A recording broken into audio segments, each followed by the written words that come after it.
Assalamu alaikum, everyone. Welcome to the Muslim Philanthropy Podcast. Today we have our guest, Omar Hassan. He is our board treasurer at the American Muslim Community Foundation. Welcome, Omar. Thank you, Muhi. Appreciate you having me on here. Yeah, definitely. We want to be highlighting who AMCF is, and a lot of that has to do with the people behind the scenes. So I first and foremost want to thank you tremendously for being such a support to our organization, and it's been a really wonderful journey with you, and I'm excited to kind of see how things will continue to play through. Yeah, same here. We've had our curveballs and our struggles, but it's been a really good time overall. For sure. So, tell us a little bit about yourself. Where do you live? What do you do? Sure. So I live in West Windsor, New Jersey, with my wife and 4 kids. And I have had my career in asset management since I came out of college. Mm-hmm. Most recently been in private equity, and my last stop's been at a firm called Cloverley. Wonderful. And where was college for you? Good old Rutgers University. Okay. In New Jersey. Yeah, definitely. As a Michigan person, welcome to the Big Ten, and we enjoy spanking you every year in football. It's been a difficult introduction, for sure. So that aside, everything else has been super amazing, and tell us a little bit more about how you got into your line of work, and then also a little bit on some of the nonprofit work that you've done since then as well. Yeah. I was one of those folks who just went into business during college, not knowing what I was going to do with it. And I kind of graduated at the right time for asset management, where it was sort of taking off as a true discipline. And people were first understanding what a hedge fund was and private equity was, even though it was around. And so it really interested me. And even when I was at, doing public accounting at PricewaterhouseCoopers, and my very first job, I worked on a very small hedge fund, and I thought it was pretty amazing, exactly what they're doing and how they're doing it. And it was quite the challenge. So it kind of ended up being the thing I stuck with, and quite frankly, I'd never looked back. And it's been a crazy ride. I think one of the things that I try to think about when I'm doing my job is how it's affecting others. And in the nonprofit space, that it's a tough transition when you're thinking about that versus thinking about the people in need, or your traditional ways of thinking about nonprofits and philanthropy overall. But as we started to evolve as a Muslim community, that sort of changed over time, and that's one of the reasons why I was really excited to join American Muslim Fund, and previously American Muslim Fund, now American Muslim Community Foundation. Yeah. Because it kind of brings home a lot of the principles that you think about as an asset manager: long-term vision, putting money away for a rainy day, and using it smarter. And just like the way you manage your 401k, we all should be managing our donations and our donor giving to help organizations sustain for the. Yeah. So it kind of comes hand in hand, and it's I give the Muslim community credit for evolving and getting there. Yeah, for sure. We're gonna have to put that in our literature. Treat your charitable giving like you do your 401k. I love that. Sure. Yeah, you get kudos for bringing that up. So, what is some of the other nonprofit work that you've done as well prior to joining AMCF? Yeah, I mean, it's been more very focused. I worked on a Peace Walk event with an interfaith undertone in New York a few years ago, where it was a culmination of showing how New York is a very peaceful place amongst in a very diverse area. And that was an event that we put together with the Peace Walkers, who was an organization that was originally put together in Palestine, and in collaboration with people from all sort of faiths. And I thought that was really interesting and moving, and it really kind of spoke to people. And it was really just focusing on setting up that event. And then otherwise it's been, typical event type things like at our local masjid, and that we all kind of get involved in. Wonderful. Yeah, I think there's such a wide variety of causes that speak to people in different ways. So it's always good to kind of just get a sense of like what drew them into this space. And now you're the treasurer of a national nonprofit organization. And tell us a little bit more about that. Like, how did you hear about it? Oh yeah, it's great because I heard about it from a very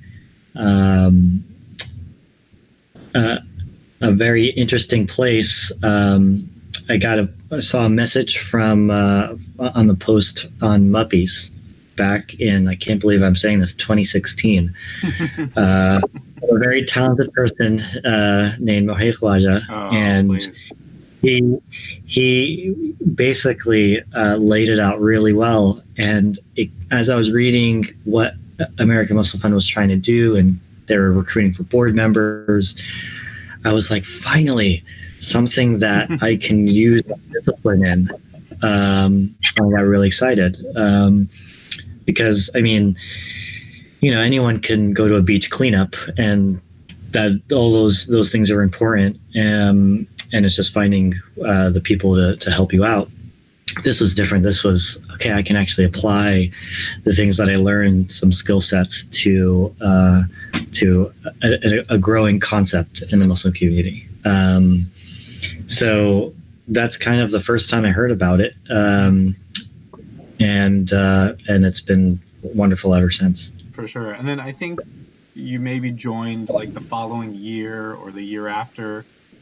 So tell us about like, you knew about us, but then like what finally like got you to commit?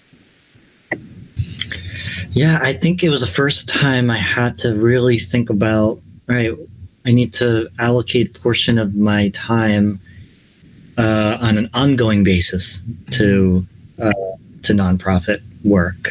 And that was kind of new to me because it was always, you get through one event and then, you look forward to the next event wherever it comes, whether it's a convention or whatever it is. Mm-hmm. This was building something, right. And that was really cool. And now sustaining it, and that's even cooler. And it's daunting at the same time, but yes, definitely cool. And daunting at the same time for sure. But at the same time, I joined Cloverlay, which was also sort of a startup private equity firm.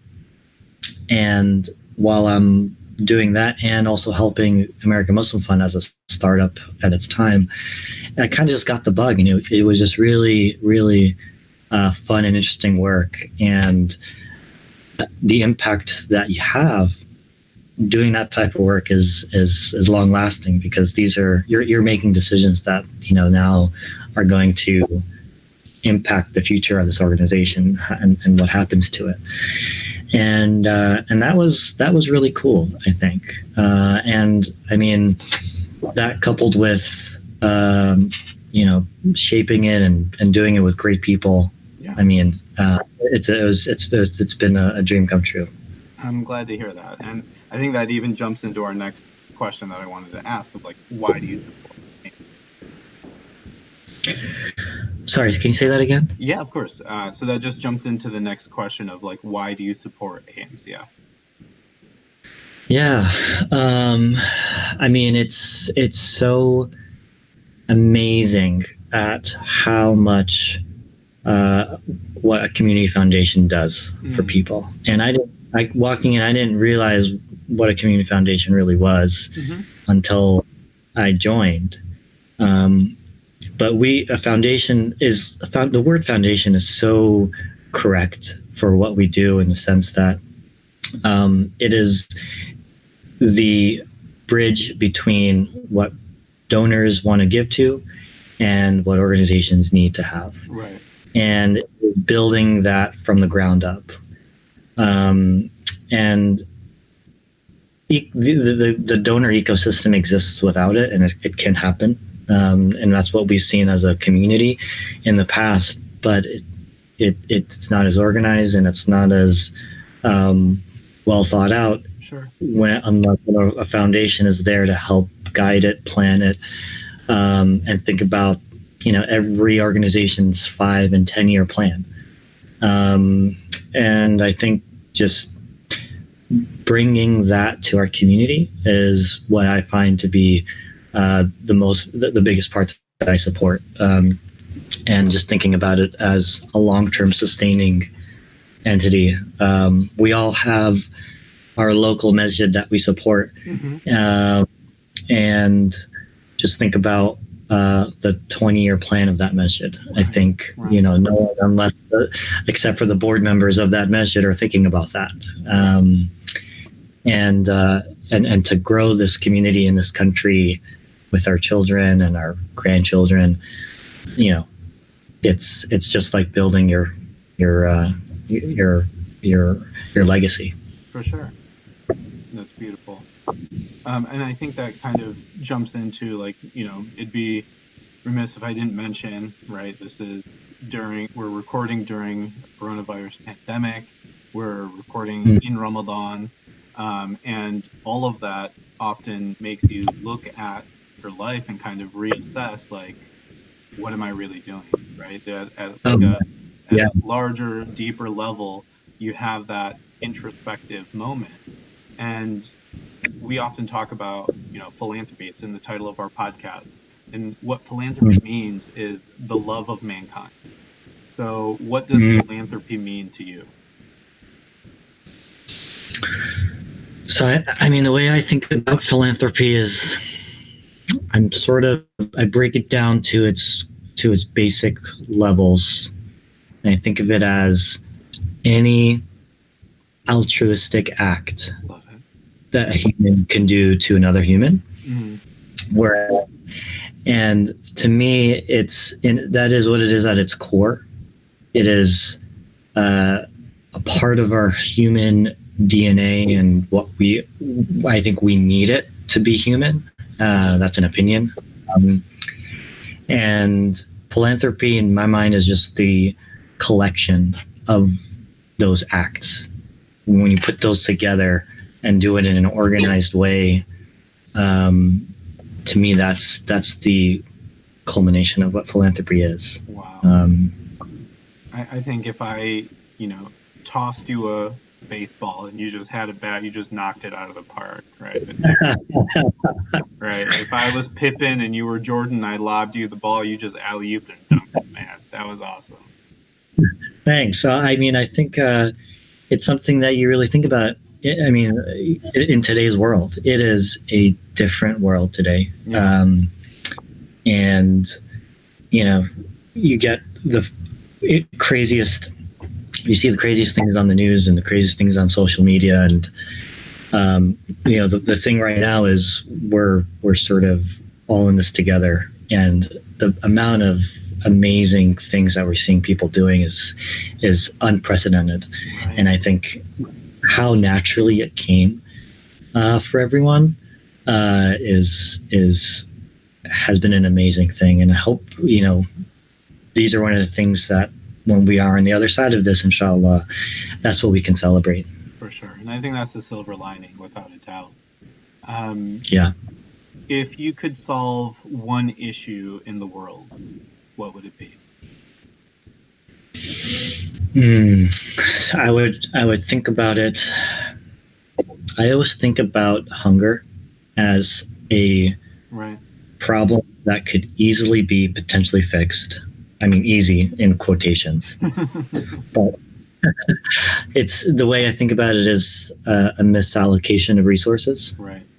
And the amount of people in this world where that is their number one problem and distracts them from living life is incredible. Right.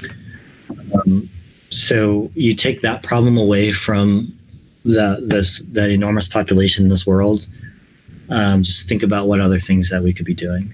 For sure. And so I feel like, that hopefully is what could be low-hanging fruit for our generation. Mm-hmm. And then we could tackle some of the other things. Yeah, but sure. I always come back to that one. Definitely. And even like in the United States, like I feel like access to food, access to, trying to solve the homelessness issue, like all of those things are definitely, like you said, a misallocation of resources.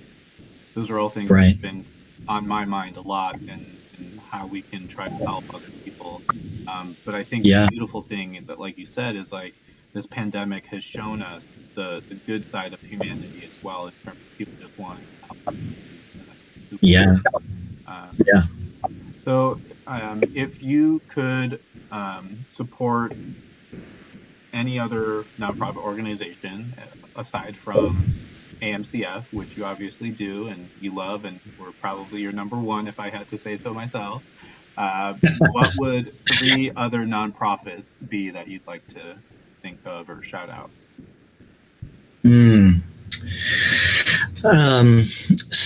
I mean, those have changed in my lifetime as I think about what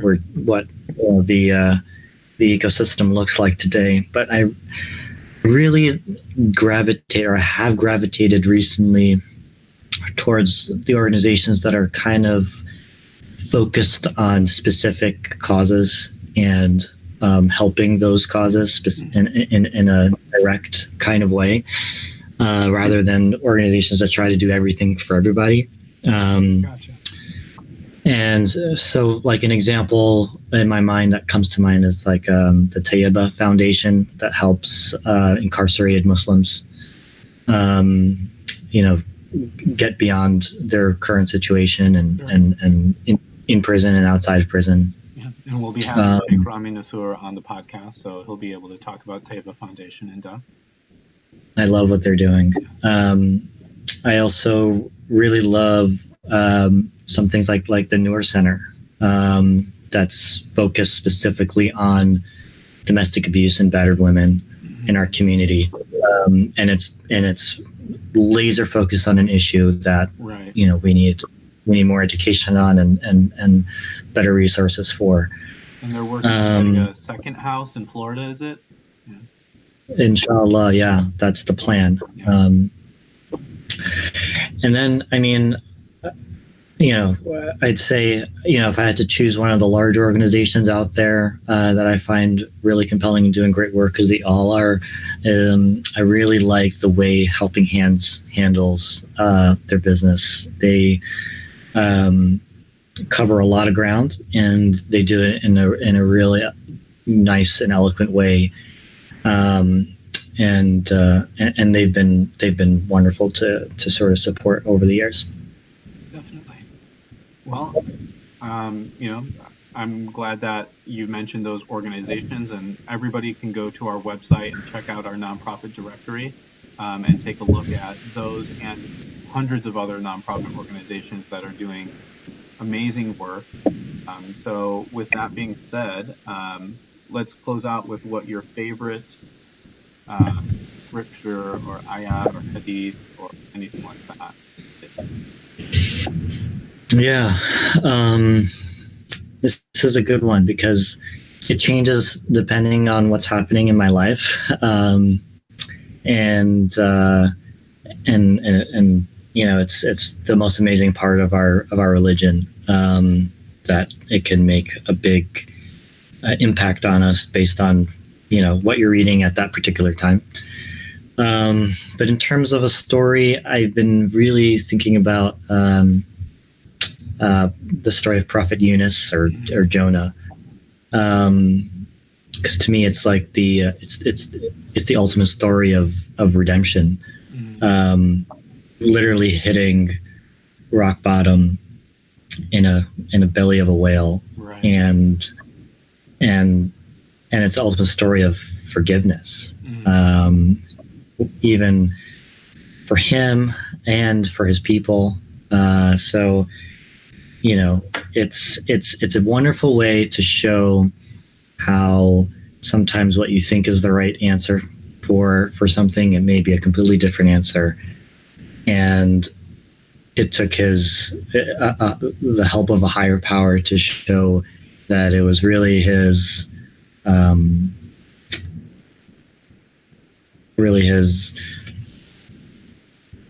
inspiration beyond is what sort of made a difference. For sure. So to me, that sort of hits home, especially when I struggle with my children, and my second son is named Yunus. So it's something that comes to mind all the time. Beautiful. Any last thoughts you want to share? No, I mean, honestly, I'm very humbled by the invitation to come on this podcast with you, Muhi. This was really amazing and fun, and I think I would just remind myself to focus on this beautiful time of year of Ramadan, as we try to get beyond this pandemic, and inshallah grow stronger afterwards. For sure. Again, thank you, Omar. It's been fantastic chatting with you, and I hope our listeners get a better sense of who's behind the organization and doing what we can to highlight that and showcase the amazing leadership team that we have. So again, wholeheartedly, thank you for every single day being able to help us out. We're really appreciative of your time and effort. Thank you, Muhi. You're a rock star as well. Thank you. Hearts all around. Cool. So thank you for joining, and be sure to stay tuned for the next episode. All right. Take care, everyone. Assalamu alaikum.